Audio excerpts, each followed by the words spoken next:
very much. You waited a year for this. Uh, the success that you had in 15, how does that compare with the not success in 16, and which one gives you more sense of urgency and confidence coming into this series? Actually, they both do. To be honest with you, it's hard to separate the the experiences of both because they were as impactful. They both were really impactful on our outlook going into this series because obviously you know what it takes to win. You know what that feeling's like when everything clicks and you're able to walk off the court as champions. And on the other hand, you know how important each possession is, each game is. Trying to get to that point and what we went through last year. So, um, this being our third time around, having experienced both, playing against obviously the same team, a lot of confidence, through our locker room, knowing what to expect, how we're going to be successful, and just going out and just having fun and enjoying this process because it's an unbelievable feeling to be back in the finals and be playing on the stage, and we want to get it done. Would you have been disappointed if it wasn't Cleveland? Not if we're in the finals, no, not at all, not at all. But obviously that's what the situation is, and we know how tough a task it is to win against them. So it's going to take everything we got, and it is obviously a great storyline for all that's happened in the last 24 months to be back here within the ropes against the same team. So it's gonna be a crazy series, great atmosphere. Just can't wait to get out there and play. Your numbers across the board in the playoffs are the best they've been in your career. 3-point shooting, points, efficiency, all of it. How much of that is the single-mindedness and the focus that you all have, and how much of it is individual matchups and being able to play off of a guy like KD? It's all those factors. I mean, we have a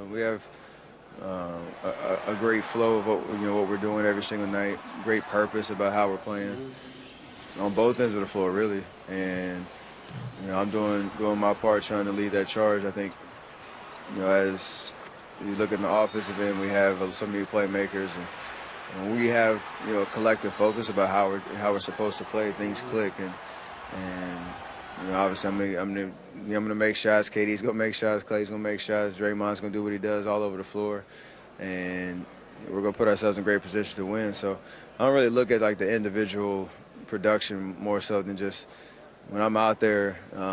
It seems this year we have just such a great vibe about how we're playing, and we want to keep that going over the next hopefully 4 wins. You guys get so much out of transition, out of early offense. How important in the 2 games against Cleveland this year, I think it was 56-13 fast break points. So how important as this series begins is it to continue that emphasis on making sure you get something early before they set up? It's big. It's in the playoffs in general. Half-court defense is elevated. You know the team that you're playing against. You know their tendencies. You know their plays, their sets, and so there's no real element of surprise in that regard. So if you can control the glass, get rebounds, keep them off the offensive glass, and with us especially, we have no matter 1 through 4 really, sometimes 5. Whoever gets the rebound can literally catch and push, and we have guys running the lane, spacing the 3, running the lanes to the rim. There's a lot of options, and so that's a big part of what we do. But the only way we can do that, obviously, you got to keep Tristan off the glass, you got to keep LeBron off the glass.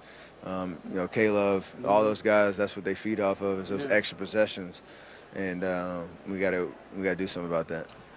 How important, whether Steve is on the bench or not, how important is it to you and to the team to hear his voice on a constant basis? Oh, it's big. I mean, he's done a tremendous job establishing the identity of what it means to play Warriors basketball in this era. And, no matter if he's on the bench or not, like you say, it's refreshing to hear, his input. We know he's giving it to the coaches no matter if he's here or not, but when we get to see him, fighting through what he's fighting through and just give us what he's got. He always has a gem for us. He always has some kind of adjustment that he can throw out there or an idea that we can focus on when it comes to, how we're playing. Obviously, during the conference finals, there was a time in the locker room against San Antonio where you know, at halftime he spoke up and gave us something to focus on in that second half, and we came out, you know, firing away. So it's huge. And Mike Brown's obviously done a great job, and the whole staff has, you know, filling in for coaches, you know, during his absence. But coach is coach, and we love when he's around. It was said of Ali and Frazier that they weren't only fighting for the heavyweight championship of the world, they were fighting for the heavyweight championship of each other. And I wonder if you have that similar feeling, knowing that this is the third time with Cleveland, it's the third time with LeBron, and there's a sense of these are the two best teams in basketball, and we got to figure out once and for all who the top dog is. For sure. I mean, it's the ultimate rubber match, right? You know, there's kind of no debate after this, you know, who the better team is on this stage. And like I said, both teams I know are going to be we're going to give it everything we got. It's going to be just an adrenaline-filled series that as a basketball player, when you come to training camp in October, this is what you dream about playing, you know, on the stage. And I can't wait, honestly. It's just going to be so much fun. And like I said, you got to do whatever you got to do to be last man standing. Well, Steph, we wish you good luck in the finals, man. Thanks for stopping by. Appreciate it, DA. All right, back to you. All right, no matter who